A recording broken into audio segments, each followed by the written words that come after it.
하나님의 말씀 시편 92편 12에서 15절 다 같이 읽겠습니다. 시작.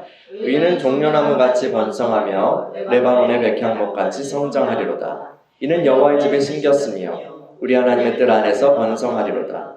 그는 늙어도 여전히 결실하며 진액이 풍족하고 빛이 청정하니 여호와의 정직하심과 나의 바위 되심과 그에게는 불의가 없으니 선포되리로다. 아멘. 하나님, 우리가 주님의 말씀 앞에 섭니다. 이 시간에 주의 얼굴빛을 비춰주시고 주의 손길로 우리를 만져주시며 주님의 놀라운 복으로 우리를 채워주시기를 간구합니다. 우리가 주님으로 살고 주님의 생명으로만 또 거동하며 또 번성할 수 있음을 고백하오니 하나님의 은혜로 이 시간에 충만하게 하여 주시옵소서. 말씀을 전하는 종을 붙들어 주시고 주의 권능으로 채워 주시옵소서. 예수님의 이름으로 기도합니다. 아멘.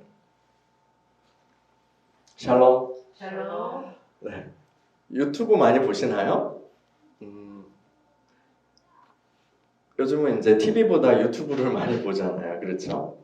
이제 각자 다 자신이 좋아하는 그런 것들을 채널을 구독해서 볼 수 있어서 참 좋죠. 유튜브 채널 중에요. 한방언니라고 있어요. 혹시 들어보셨어요? 한방언니. 한방언니. 한방에 결혼을 시켜준다.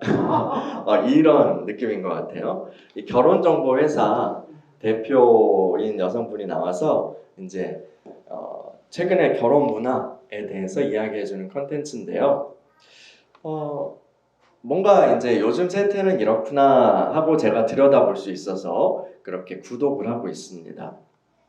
최근에 올라온 영상 중에 재미있는 내용이 있었어요.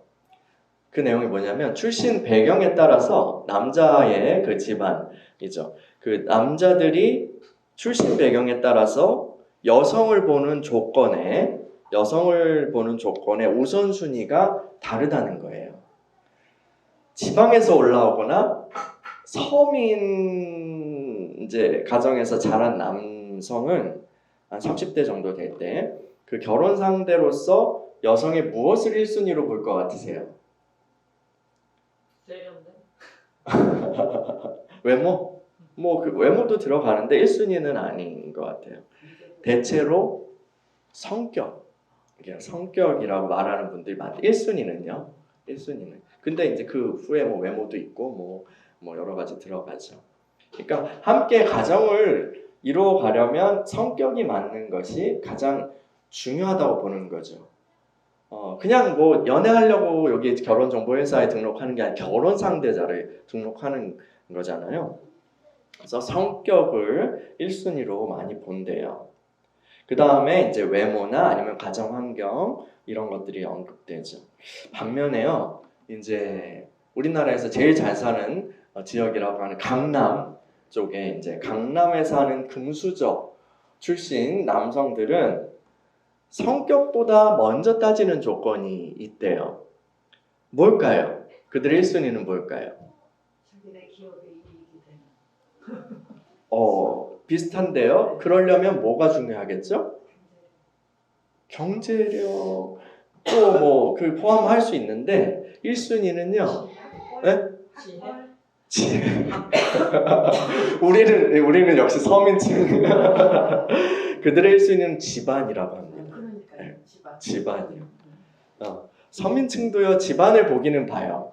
집안을 보기는 봐는데 어떤 의미냐면 원만한 가정 환경에서 이 상대자가 성장했는지, 그 부모님들 이상한 분은 아닌지 이런 데 초점이 맞춰 있다면, 이제 금수저 출신들은 자기 집안과 레벨을 맞출 수 있는지 이게 굉장히 중요하다고 합니다.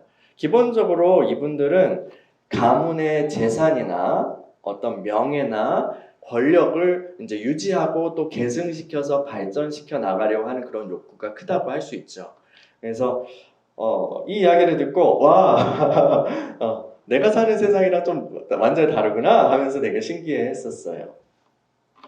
근데요, 조금 더 생각해 보니까요, 이게 새삼스러운 일은 아니에요. 그렇죠? 예로부터 지금까지 이 재산과 명예가 있는 분들은 자기들끼리 혼맥으로 이렇게 연결돼서 그 지위를 견고하게 해왔으니까요. 그러다가 이제 세월이 지나면 그게 더 견고해지면 양반이나 귀족 같은 어떤 그런 계급이 생겨나고 그 이후에 어떤 뭐 교리라든가 이데올로기 사상들을 통해서 그 계급을 신성한 것으로 그렇게 만들었죠. 조선시대에도요 양반과 상민의 차별이 얼마나 심했어요. 이 근현대사의 어떤 경랑 속에서 이 차별이 사라지고 모두가 평등한 대한민국이 세워진 듯 했죠. 세워졌죠. 그런데 다시 이제 아직 뭐 시간이 많이 지나지는 않았는데 근데 다시 양극화가 심해지면서 또 새로운 계급 사회로 굳어져가는 그런 현상으로 우리가 볼 수 있습니다. 이런 이야기를 제가 꺼낸 이유는요. 오늘 제가 명문가라는 그런 주제의 설교를 준비했기 때문이에요. 명문가요. 우리 교회 멤버들은 다 서민층이기 때문에 명문가라는 거창한 단어는 뭔가 거리가 있게 느껴질 수 있을 것 같아요. 그럼에도 불구하고요. 저는 오늘 여러분에게 도전하고 또한 축복하고 싶습니다. 여러분의 가정이 명문가로 세워지기를 축복합니다. 어떤 사람도요. 처음부터 양반 아니었거든요. 또 처음부터 천민이지 않았거든요. 왕우장상의 씨가 따로 있나? 이런 말도 있잖아요. 여러분들이 바로 명문가의 시작점일 수 있는 거예요. 할렐루야. 근데요 여러분 제가 도전하고 싶은 거는 단지 여러분들이 이 세상의 귀족 엘리트 계급에 진입하기를 꿈꾸라는 것은 아니에요. 제가 말씀드리는 명문가는 제목을 다시 한번 보세요. 무슨 명문가죠? 그야말로 믿음의 명문가입니다. 믿음의 명문가예요. 믿음의 명문가는요, 하나님을 경외함으로 크게 복을 받은 그런 가정입니다. 여러분, 우리 주님께서요, 모세를 통해서 이스라엘 백성들에게 십계명을 주시잖아요. 시내산에서. 그 십계명을 주실 때 말씀하셨어요. 출애굽기 20장 6절에서요. 나를 사랑하고 내 계명을 지키는 자에게는 천대까지 은혜를 베푸느리라. 아멘. 따라해볼까요? 나를 사랑하고 내 계명을 지키는 자에게는 천대까지 은혜를 베푸느니라. 아멘. 할렐루야. 하나님을 사랑하는 여러분들로 인해서 하나님의 은혜가 천대까지 흘러가길 축원합니다. 할렐루야. 하나님은요 참으로 선하신 분이세요.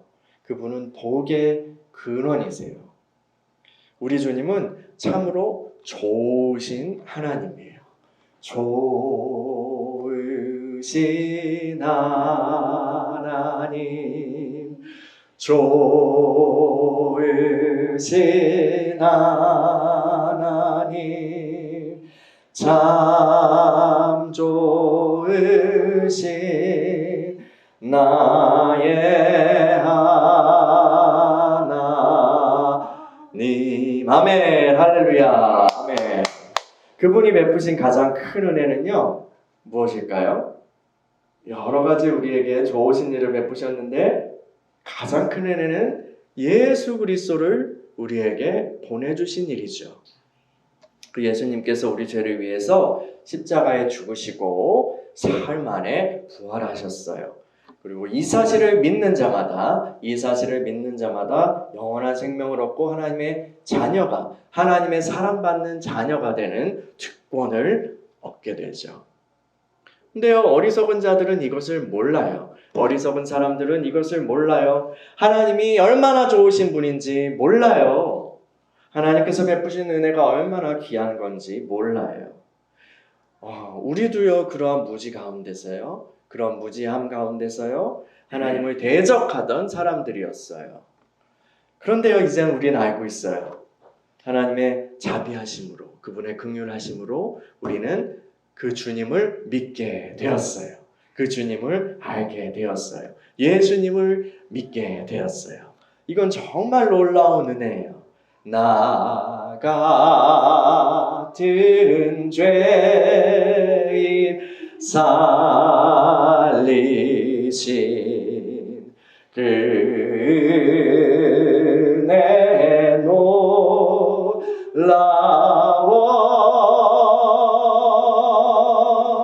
잃었던 생명 찾았고 광명을 얻었네. 아멘, 아멘, 아멘. 예수님 모르면요, 왕후장상도요, 다 허무한 인생이에요. 왕이나 재벌이나 어떤 권력자나 어떤 그런 사람들과 사돈을 맺는다 해도요, 소용이 없어요. 이 세상에서 아무리 큰 부여를 쌓고 명예를 자랑한다고 해도요, 예수님 모르면 결국 풀처럼 쓰러지게 될 것입니다. 어떤 집에요, 그 가정에 예수님이 없으면요, 그 집은요, 모래 위에 지은 집과 같아요.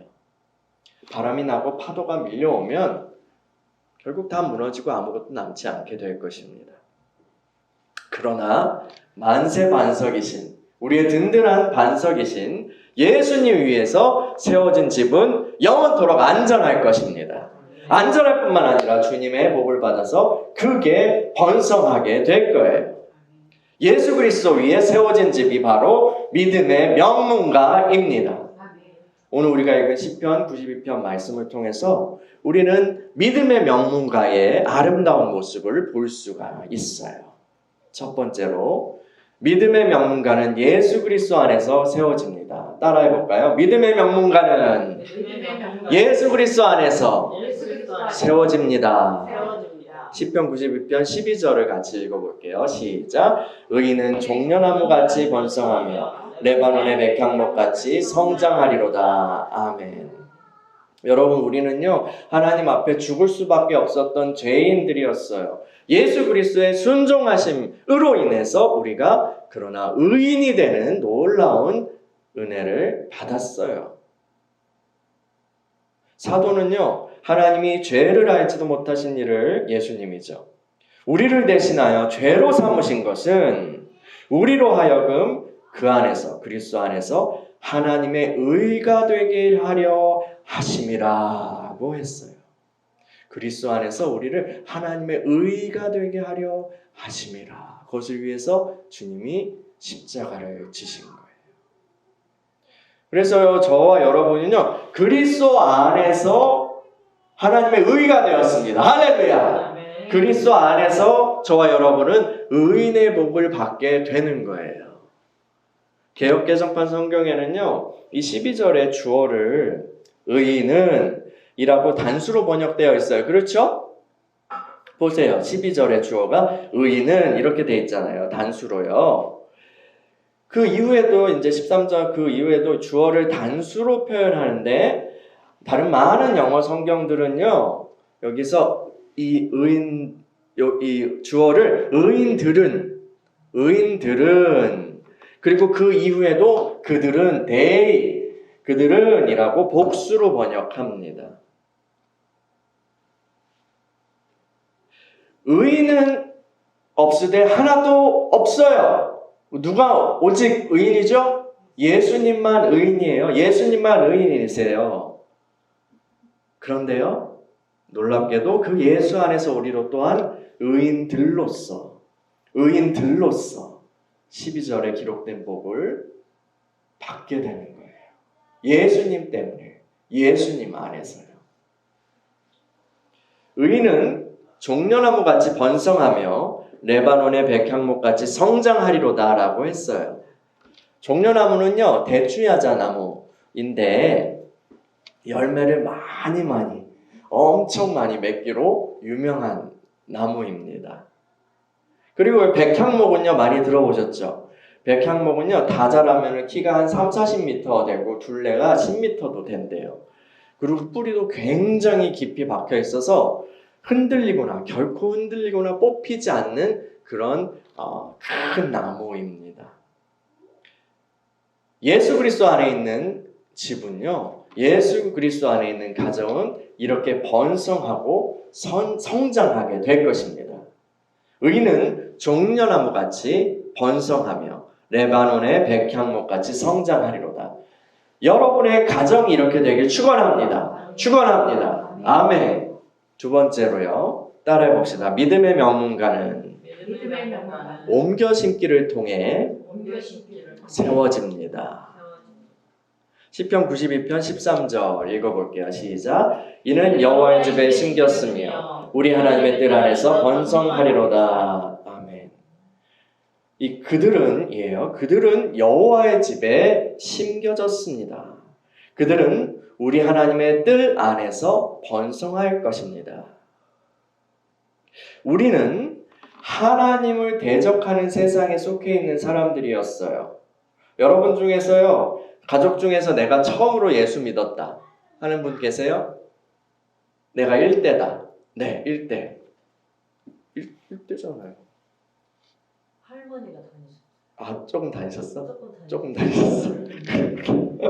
1대인 것 같아요. 제 다음에 할머니가 아마 그 나중에 1대네. 1대잖아요. 네, 1대네요.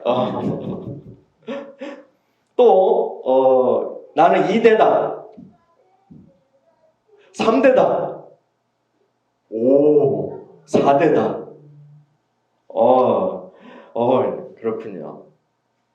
또 5대 이상으로 올라가면요. 여기 3대까지 계시네요. 5대 이상으로 올라가면 그 조상들은 거의 99% 다 우상 숭배를 했을 거예요. 그렇죠? 이 한국의 경우는 뭐 불교나 유교를 믿으셨거나 아니면 무속적인 믿음을 굿하고 뭐 이런 거를 가지고 살았을 거예요. 그런데요, 어느 시점에 주님께서 여러분의 가정의 문을 두드리신 거예요. 여러분의 조부모나 부모님이나 아니면 여러분을 통해서 말이에요. 다 여러분의 이야기가 있겠죠? 그리고 여러분은 그 하나님께서 여러분을 우상 숭배의 세상에서 불러내서 하나님을 모르고 하나님을 대적하던 세상에서 불러내서 여호와의 집으로 옮겨 심어주신 거예요. 이 과정에서요, 근데 이 세상 신이 가만히 있었을 리가 없어요. 그렇죠? 여러 가지 핍박과 전투가 있었을 것입니다. 그 과정에서 많은 아픔을 겪고요, 눈물의 기도를 드렸을 거예요. 어떤 목사님, 이분은 이제 축사 사역으로 귀신 쫓는 그런 사역으로 유명하신 분인데, 이분의 아버지가 장로님이셨어요. 그런데 이제 그 장로님이 4대 독자신가? 그런데 그 집안이 무당 집안인 거예요. 무당 집안. 근데 이 아버지가 장로님이 예수님을 믿고 어떤 일이 발생했냐면 자녀들이 다 죽는 거예요. 그래가지고 한 4명 이 무서운 일이 일어나는 거죠. 그 무당의 영이라는 게 그 집안을 붙들고 너 이래도 믿을 거야? 이래도 믿을 거야? 라고 하는 그런 형국인 거죠. 그런데 하나님께서 특별한 은혜를 주셔서 이제 지옥과 천국을 경험하시고 깡통을 차고 빌어먹더라도 지옥만은 가지 마라 라는 그 슬로건을 가운으로 딱 하셨대요. 그리고 이분이 이제 논밭 다 팔아가지고 이 아버지 장로님도 되시고 그 팔아가지고 교회를 막 여러 곳을 세웠어요. 그리고 이분의 이제 아드님이신 목사님이 이제 사역을 하게 되는 그런 일이 펼쳐지는데요. 아무튼 이게 쉬운 일이 아니에요. 그건 아주 특별하고 강력한 그런 악령에 사로잡힌 그런 집안이었지만 그럼에도 불구하고 그럼에도 불구하고 하나님께서 그 가정을 두드리시고 옮겨 심으셨잖아요. 그리고 2대째 목회자가 나오게 하셨잖아요. 주님께서는 또한 여러분 이후로도요, 계속해서 여러분의 가족들을 여호와의 집으로 옮겨 심기를 원하십니다. 믿음의 명문가를 세워가는 일은요, 그냥 단순히 혈연으로 되는 게 아니고요, 또 혼인관계를 내가 믿는 사람과 맺었다고 자동으로 되어지는 것도 아닙니다. 그것은 치열한 옮겨 심기의 과정을 통해서 이루어져요. 하나님께서 여러분을 옮겨 심으셨던 것처럼 여러분의 가족들을, 자녀들을 옮겨 심어야 합니다. 이제 하나님께서는 여러분이라는 동역자가 있으세요. 하나님의 사역에 여러분이 함께 참여하여서 내 남편을, 내 아내를, 내 자녀를, 또 다른 가족들을, 부모님을, 내 후손을 옮겨 심어야 합니다. 믿음의 명문가의 일원이 되는 것은요, 이런 치열한 수고가 필요해요. 하나님께서는 이스라엘 사람들에게요, 자손들에게 할례 주고 그냥 끝난 게 아니라 끊임없이 말씀을 가르치고 율법을 가르치고 주님을 경외하는 법을 계속해서 지도하라고 명령하셨어요. 오늘날 우리도 그렇게 해야 합니다. 죽음의 땅에서요, 생명의 땅으로 옮겨 심기를 잘 해야 돼요. 그것을 위해서 기도하고 사랑하고요, 전투를 치러야 합니다. 그냥 되는 일은 없습니다. 그냥 되는 일은 없어요. 여러분, 우리는요, 이 땅에 있는 육신의 가족들을 사랑하고요, 섬겨야 해요. 그건 도리죠. 하나님께서 원하시는 거예요. 그들을 주신 하나님께 감사해야 돼요. 그들이 신자이든지 불신자이든지 말이에요. 부모를 공경하고요, 배우자를 존중하고 사랑하고 섬기고 자녀들을 사랑으로 돌보아야 합니다. 그런데 우리는 기억해야 돼요. 이 땅에서는요, 가족이지만 영적인 소속이 다르다면 결국 영원한 세상에서는요, 영원한 세상에서는 천국과 지옥으로 그 운명이 갈리게 될 것입니다. 그러므로 우리는 싸움을 멈추지 말아야 해요. 영적인 옮겨 심기를 위한 노력을, 그 분투를, 그 노동을, 그 기도를 멈추지 말아야 할 것입니다. 저와 여러분의 모든 가족 구성원이 하나님의 집에 심겨져서 번영하는 그런 믿음의 명문가로 세워지기를 간구합니다. 할렐루야. 세 번째로요, 따라해 봅시다. 믿음의 명문가는 영원한 생명의 능력으로 세워집니다. 시편 92편 14절 읽어볼게요. 시작. 그는 늙어도 여전히 결실하며 진액이 풍족하고 빛이 청정하니.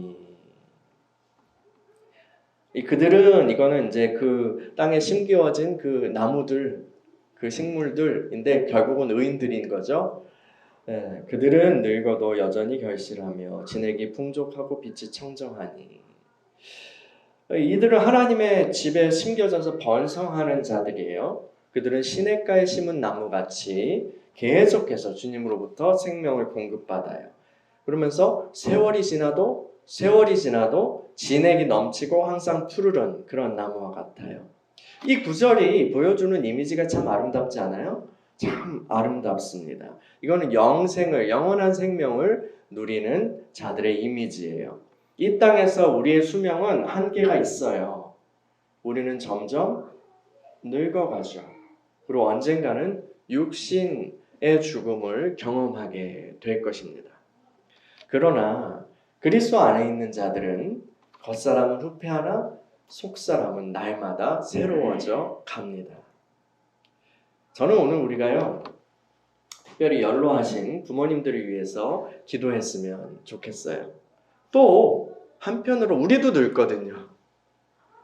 우리 자신의 늙음이라는 주제를 생각하면서 기도했으면 좋겠어요. 나이가 들면요, 몸이 약해지고요, 여러 가지 두려움이 생기죠. 넘어지기라도 하면 어떻게 해요? 큰 부상으로 이어지잖아요. 그러니까요, 함부로 다닐 수도 없어요. 조심조심 다녀야 돼요. 또 막 혹시 치매가 오면 어떡하지? 아니면 다른 질병으로 와서 어려움에 처하게 되면 어떡하나? 그런 두려움이나 걱정이 되기도 해요. 네, 어떤 것은요, 우리가 어떤 늙음으로 인해서 우리가 발생하는 일들은 어떤 것은 우리가 받아들이고 또 적응해야만 할 것이 있어요. 그러나 오늘 우리가 이 시편 말씀의 이미지를 가지고 주의 은혜를 강구했으면 좋겠어요.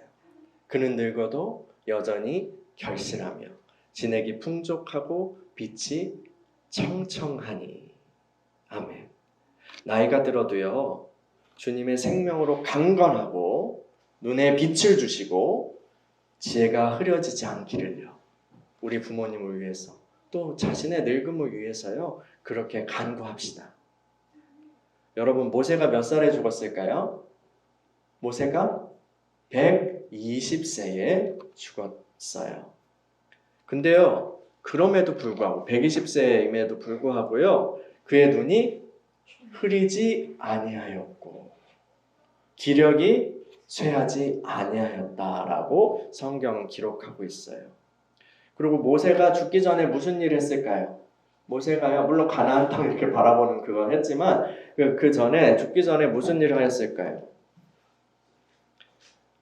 영적인 아들인 여호수아에게 안수하고 영적인 아들인 여호수아에게 안수하고요, 주님의 사명을 넘겨주었어요. 여러분, 지금부터 우리의 죽음을 놓고 기도합시다. 맨날 그걸 기도하자는 게 아니라요. 오늘 이 시간에 기도하고요, 또 계속해서 기도하자고요. 우리의 죽음을 놓고 기도해요. 젊은이들은요, 결혼 놓고 기도하잖아요. 배우자 놓고 기도하잖아요. 또 중요한 기도가 이제 우리가 우리의 죽음을 놓고 기도해야 돼요. 저는 그렇게 생각해요. 여러분, 이 그리스도 안에 있는 우리의 죽음이요, 그리스도 안에 있는 이 자녀손들 한 사람 한 사람 다 축복해주고 격려해주고 함께 찬양하면서 평안한 얼굴로 마지막 인사를 하고 주님 품에 그렇게 안기는 모습을 한번 꿈꿔보자고요. 여러분이 이 땅에서요, 주님 충실하게 섬긴 것, 이제는 자녀들이 받아서 계속해 나갈 거예요. 그 모습을 기억하고요, 나도 아버지처럼, 나도 할아버지 할머니처럼, 나도 우리 엄마처럼 그렇게 살아가야지. 그렇게 살고 천국에 가야지. 그렇게 살다가 주님 품에 안겨야지. 여러분, 이 죽음, 우리의 삶도 중요하지만요, 이 죽음을 위해서 생각하고요, 또 기도하자고요. 그런 모습 보여주는 우리가 되게 해주세요. 이렇게요. 그는 늙어도 여전히 결실하며 진액이 풍족하고 빛이 청청하니. 주님께서 이 복을 저와 여러분들의 가정에 주시기를 축원합니다. 아멘. 자, 네 번째요, 마지막입니다. 따라해 볼게요. 믿음의 명문가는 오직 하나님의 영광을 선포할 때 세워집니다. 시편 92편 15절 읽어볼게요. 시작. 여호와의 정직하심과 나의 바위 되심과 그에게는 불의가 없음이 선포되리로다. 믿음의 명문가는요, 자기 가문의 이름이 아니라 하나님의 이름을 그리스도의 이름을 온 땅에 선포하는 가문입니다. 우리는요, 우리의 이름을 드러내는 사람이 아니에요. 우리 집의 이름을 드러내는 사람들이 아니에요. 오직 누구의 이름이요? 주님의 이름을 드러내는 사람들입니다. 그것이 우리의 목적이고요, 또한 우리 집의 목적이 되어야 합니다. 집집마다 가문으로 삼는 교훈들이 있을 거예요. 그 가운에 요즘은 없나요? 그 가운들의 대전제는요. 여러 가지가 여러분 있어야겠죠. 근데 그 가운들의 대전제는 한 가지여야 해요. 그 대전제는 오직 하나님의 영광. 따라해볼까요? 오직 하나님의 영광. 하나님의 영광. 이 전제로 여러 가지 이제 여러분들의 가운이 세워져야 돼요. 삶의 목적이요. 삶의 슬로건이요. 근데 그 가장 근본은 오직 하나님의 영광 이거여야 돼요. 아무리 대통령을 배출하고요, 뭐 의사를 배출하고 판검사가 나오고 뭐 심지어 목회자가 나오고 큰 목사님이 나오는 그런 가문이 뭐 되면 좋죠. 그럼 좋지만 그러나 자기 이름을 위해서, 자기 집의 이름을 위해서 그렇게 한다면 그것은 다 헛된 거예요. 이 땅에서는 막 이렇게 하지만 자랑스럽게 뿜뿜할 수 있어도 다 주님 심판대 통과 못해요. 다 그냥 불과 같이 쓰러질 거예요. 오늘 지금 우리가 열심히 오늘을 사는 건 참 좋은 일이에요. 건전한 일이죠. 그런데요, 그냥 그렇게 열심히 살아서는 안 돼요. 왜 그렇게 하느냐가 중요해요. 내가 왜 지금 이렇게 열심히 살지? 왜 그렇게 하지? 요즘 이런 질문을 던지고 싶어 하지 않아요, 사람들이요. 젊은이들도 굉장히 뭔가 열심히 하는데요. 건전한 젊은이들이요. 왜 그렇게 하지? 내가 어떤 목적을 위해서 이렇게 해야 되지? 이게 없어요.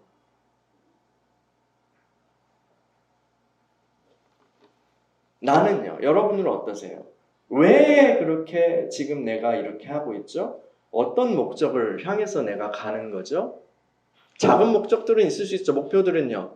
이런 거 이루고 저렇게 가고 계획을 세우고 성취하고 이거 재밌잖아요. 그런데요, 궁극적으로요. 왜?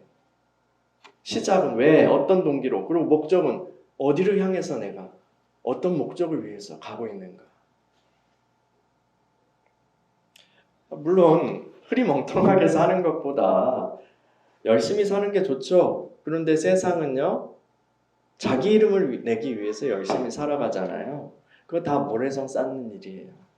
성경은 너희가 먹든지 마시든지 무엇을 하든지 다 하나님의 영광을 위하여 하라 라고 가르칩니다. 이거는 근데 뭐 율법주의적인 그런 삶을 가리키는 것이 아닙니다. 이거는 우리의 중심 동기와 목적에 대한 거예요. 대전제에 대한 거예요. 우리의 이름이 드러나지 않아도요, 우리의 삶을 통해서 주님의 어떠하심을 세상이 본다면 그것은 성공한 인생입니다. 가정도 마찬가지예요. 부모와 자녀, 남편과 아내, 형제와 자매, 이 관계는요, 다 하나님의 사랑의 여러 측면을 보여주는 모형들입니다. 우리가 각각의 역할로 살아가면서 하나님의 사랑을 배울 수 있어요. 받으면서 배우기도 하고 내가 하면서 배우기도 하고 이 각각의 역할로 살아가면서 하나님의 사랑을 배워가는 거예요. 또한 그분의 사랑을 표현해 갈 수 있어요. 오늘날요, 결혼과 가정은요, 얼마나 하나님이 원하시는 그 모습에서 멀리 떨어져 있습니까? 이 결혼 시장이라는 현실, 결혼의 시장이 들어가죠. 요즘엔 결혼 시장의 이야기에서요, 그리고 그 이후의 삶에서요, 그리스도와 교회의 사랑을 볼 수 있습니까?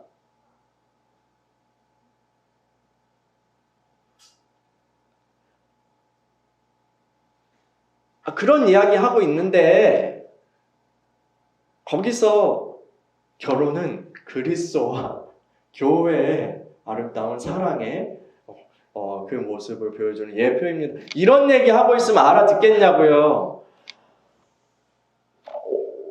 너무 이상한 이야기잖아요. 예전 우리 이제 그 전통 문화에서는요, 다른 방식으로 그런 부분이 있었죠.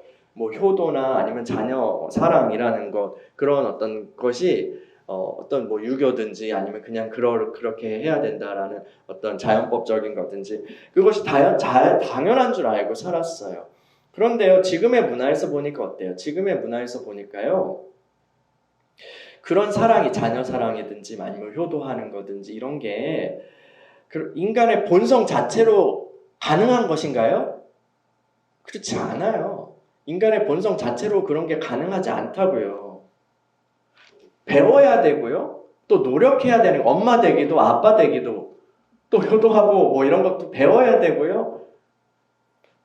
또 가르쳐야 되고요. 노력해야 되는 거죠. 예전에는 이제 어떤 문화 틀이 그렇게 했었어요. 근데 이제 그것들이 다 해체됐잖아요. 이제 사람들은요, 그거 해야 될 이유를 잘 몰라요. 그거 왜 그렇게 해야 되는데요? 내가 행복하지 않은데 왜 그렇게 해야 되는데요? 이렇게 말하고 끝이에요. 그렇지 않아요? 아, 그렇구나. 네가 행복하지 않은가? 그럼 더 이상 할 말 없어요. 우리가 왜 사랑해야 돼요? 왜 섬겨야 돼요? 가족들을 혹은 뭐 남편을, 아내를, 부모님을, 자녀를요? 왜 순종해야 돼요? 전통적인 가치관이 붕괴된 지금은요, 이 왜라는 질문에 더 명확하게 할 수 있어요. 그때는 을에 그려졌으니까 내가 그 안에 살아갔으니까 그게 당연하니까 그렇게 한다 하니까 이게 하나님의 말씀과 내 문화와 이것이 이렇게 잘 구분이 안 됐어요. 그래서 내가 내 문화에 익숙해가지고 내 예의로 그렇게 하는 건지 하나님께 순종해서 이렇게 하는 건지 이게 섞여 있었다고요. 근데 지금은 이게 완전 붕괴됐거든요. 완전히 이게 그냥 내가 행복하지 않으면 안 할 건데요? 라고 하는 그 시대잖아요. 그러면 여기서 그걸 할 때는 그 이유가 굉장히 더 명확하게 드러난다고요. 제가 설명을 잘했나요? 우리 왜 사랑해야 돼요? 왜 섬겨야 돼요? 왜 순종해야 돼요? 하나님의 영광을 위하여. 하나님의 영광을 위하여 그렇게 합니다. 그것이 주님의 영광을 표현하는 길이기에 그렇게 합니다. 남편이 아내를 사랑하고 아내가 남편을 존중하고 순종하고 또 자녀들을 사랑으로 돌보고요. 이게 그 우리 서신서에서 가르침들이 다 여기서 나오는 거예요. 문화적으로 그렇기 때문에 그렇게 하는 것이 아니라 그게 다 이제 다시 재해석된다고요. 하나님의 영광을 위해서 우리가 그렇게 해야 된다. 한다. 요즘 제발 결혼 좀 해! 이혼하지 마! 애 좀 낳아! 교회가 맨날 이래라 저래라 한다고 해서 세상이 귀 기울여 줄까요? 사람들이 듣습니까? 뭐 그런 얘기도 하는 거 필요하겠죠. 근데 잔소리도 필요하지만 우리는 보다 더 아름다운 것을 보여줘야 합니다.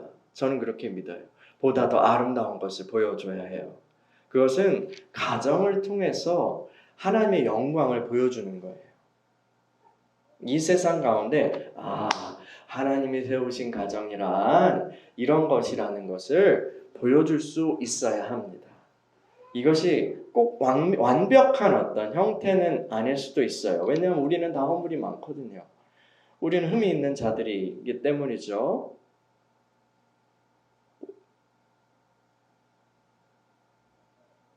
그리고 뭐 누가 나 버리고 간 뭐 부모나 형제나 뭐 이렇게 하고 미워하고 그러면 뭐 어쩔 수 없잖아. 어쩔 수 없잖아. 그건 어쩔 수 없는데 우리가 있는 현실 불완전하지만 그럼에도 불구하고요. 우리가 하나님의 세우신 가정이란 이런 것이구나 보여주려고 하는 그 꿈을 버리지 말았으면 좋겠어요. 그 꿈을 품었으면 좋겠어요. 우리 그 죄 가운데서 살죠. 가정이란 게 너무 얽히고 설키고 이렇게 있잖아요. 그런데요, 우린 죄에 지는 사람들이 아니에요. 죄에서 해방되고 또 승리하신 주님이 우리 안에 계세요. 그래서 죄에 지고 그렇게 사는 게 아니라 사나운 팔자. 그 죄를 따라서 사는 삶을 팔자라고 그래요. 그 악마들의 그 농간에 따라서 사는 것을 세상에서 팔자라고 그런다고요. 너 스님된 팔자야. 뭐 너는 이렇게 떠돌아다닐 팔자야. 이런 게 다 그런 거라고요. 근데 우리는 그리스도 안에서 죽고 새로 태어난 사람들이에요. 우리 안에 주님께서 이기신 생명으로 역사하세요. 그러니까 우리는 팔자에 지는 사람도 아니고요. 대대로 흐르는 그런 악한 패턴대로 우리 아빠가 날 때렸으니까 나도 때려야지.